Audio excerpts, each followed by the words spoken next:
এই ঈদ মুবারক সবাই, কি অবস্থা সবাই? মেয়েদেরও তো শেষ করে দিচ্ছে, মেয়েরা ফেলেছে। আমি জানি মেয়েদের মেরে ফেলেছে তোমরা, বাট দ্য থিং ইজ চাঁদ রাত আজকে, ওকে? আজকে হলো গিয়ে চাঁদ রাত, আর আমার বাসায় ঘুরতেছে বাজি। আই মিন যে পরিমাণ বাজি যে ঘুরতেছে আশেপাশে, সব তো তোমরা পাইতেছে। মানে কি, আমার নিজের ছাদে, পিসের ছাদে, মনে করো রাস্তায়, এই জায়গায় ওই জায়গায়, মানে এমন কোনো জায়গা নাই যে বাজি ফুটতেছে না, বুঝতেছো? মানে বাজি ফুটে একেবারে যে সাউন্ড আসছে একটু করে আবার শুরু হয়ে যাবে। মানে এরা বাজি ফুটায় কী পায়? একটা লিমিট আছে বাজি ফুটানো, ঠিক না?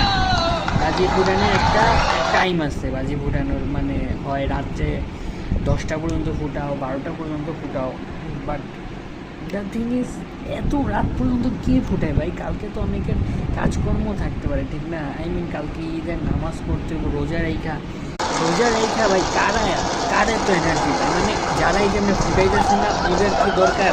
মানে ওদের কি এত টাকা দেয় মানে বাজি ফুটাই? আমি জানি না, বাট ভাই 3টা পর্যন্ত বাজি ফুটাইতে বলবেন, মানে এরা সারা রাত ফুটাবে বাজি, শব্দ পাইতেছে, মানে কি বলবো, মানে একাকার অবস্থা, পুরো এলাকা জাম করে দিচ্ছে এরা। আমি যাই বলতেছি, যারা বাজি ফুটাও ভাই, প্লিজ কেয়ারফুলি ফুটাও।